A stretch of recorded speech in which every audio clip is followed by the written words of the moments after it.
Health Secretary Matt Hancock has resigned his role in government after he was caught having relations with one of his senior aides in Whitehall. Mr. Hancock has been under increasing pressure to step down from the role after CCTV images emerged showing him embracing Gina Coladangelo in a Department of Health office. The video footage and images are dated 2 weeks before the government eased the restrictions on social distancing on May 17. Mr. Hancock issued a statement on Friday, in which he said, "I accept that I breached the social distancing guidance in these circumstances. I have let people down and I'm very sorry. I remain focused on working to get the country out of this pandemic and would be grateful for privacy from my family."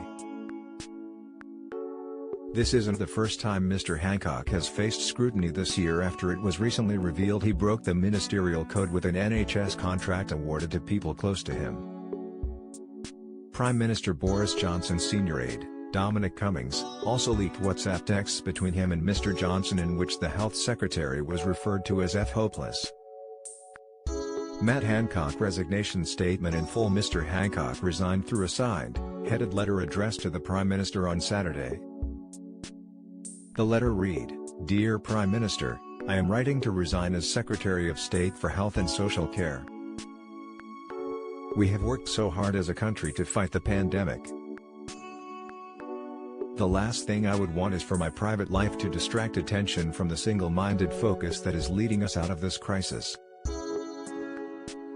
I want to reiterate my apology for breaking the guidance, and apologize to my family and loved ones for putting them through this. I also need to be with my children at this time. We owe it to the people who have sacrificed so much in this pandemic to be honest when we have let them down, as I have done by breaching the guidance." The letter continued, "The NHS is the best gift a nation has ever given itself, and the dedication and courage of the NHS staff and the ceaseless work of the officials in the department is something we should all be proud of. We didn't get every decision right, but I know people understand how hard it is to deal with the unknown, making the difficult trade-offs between freedom, prosperity and health that we have faced. I am so proud that Britain avoided the catastrophe of an overwhelmed NHS and that through foresight and brilliant science we have led the world in the vaccination effort, so we stand on the brink of a return to normality. The reforms we have started in the health system will ensure it continues to provide even better care for people in years to come. We are building a better NHS which makes smarter use of technology and data, forming a new UK health security agency, delivering positive changes to mental health care, and will fix the problems in social care once and for all." Emmanuel Macron begs UK for resolution to Brexit fishing dispute. Addressing the reasons he felt compelled to step down, he said, "Many times I stood in the podium in Downing Street and thanked the team, my own team, the NHS, the volunteers, the armed services, our pharmacists, GPs, the pharmaceutical industry and the whole British public who have made such sacrifices to help others. Those thanks are heartfelt and sincere, so I must resign." Mr. Hancock continued, writing, "It has been the honor of my life to serve in your cabinet as Secretary of State and I am incredibly proud of what we have achieved.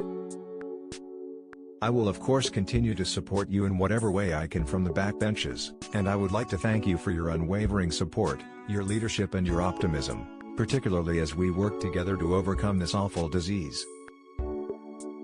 The Prime Minister replied to Mr. Hancock's letter of resignation, in which he said he was sorry to receive it. Mr. Johnson said the Health Secretary should be immensely proud of the service he has given during his time. He added, "I am grateful for your support and believe that your contribution to public service is far from over." Mr. Hancock will retain his parliamentary seat as MP of West Suffolk, which he has held since 2010, and return to service as a backbencher in the House.